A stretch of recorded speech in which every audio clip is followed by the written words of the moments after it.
Health and wellness highlights के एक और ताज़ा तरीन अपडेट में आपका स्वागत है।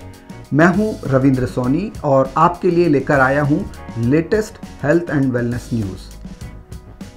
नया drugs, medical devices and cosmetic bill 2023 यानी औषधि, चिकित्सा उपकरण और प्रसाधन सामग्री विधेयक 2023 को संसद के वर्तमान सत्र में लाया जा सकता है।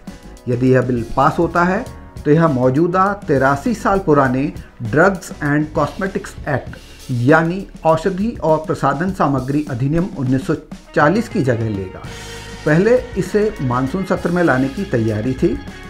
यह विधेयक एक्ट बनने के बाद पूर्व के एक्ट से ज़्यादा सख्त होगा और नए सिरे से दवाओं, चिकित्सा उपकरणों और सौंदर्य प्रसाधन के आयात, निर्माण, वितरण और बिक्री को विनियमित करेगा।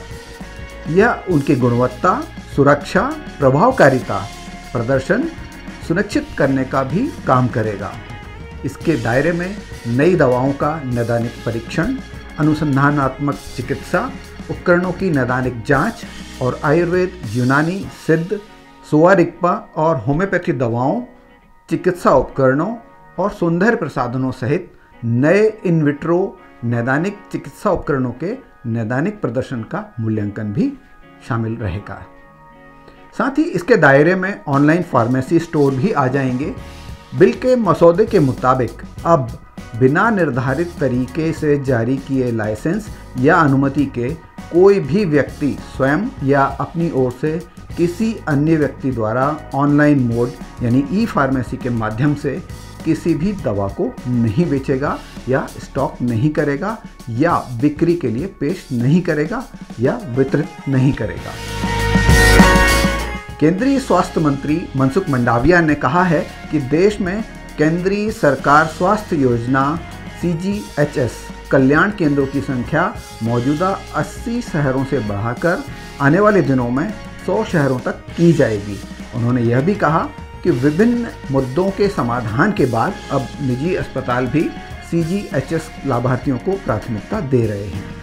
मनसुख मंडाविया ने यह बात शुक्रवार को दिल्ली में राष्ट्रीय टीबी और श्वसन रोग संस्थान में 3 केंद्र सरकार स्वास्थ्य योजना कल्याण केंद्रों और एक रोबोटिक सर्जरी इकाई के उद्घाटन के दौरान कही।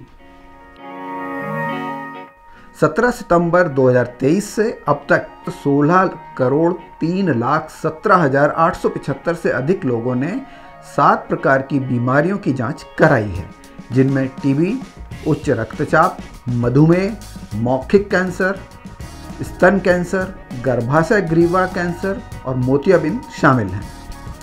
स्वास्थ्य मंत्रालय ने कहा है कि 10 दिसंबर 2023 को समाप्त सप्ताह में इन 7 बीमारियों की मुफ्त जांच से 1,12,87,749 लोग लाभान्वित हुए हैं।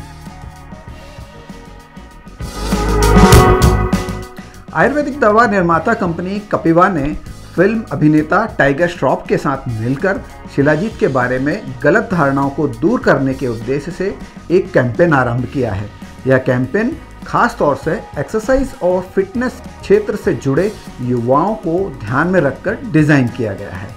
कंपनी का कहना है कि वह इस कैंपेन के माध्यम से मांसपेशियों के निर्माण, तेजी से रिकवरी, बेहतर ऊर्जा स्तर, बेहतर चयापचय और बेहतर संयुक्त स्वास्थ्य में शिलाजीत के प्रयोग के बारे में आमजन को बताकर आयुर्वेद की धारणाओं को नया आकार देना चाहती है।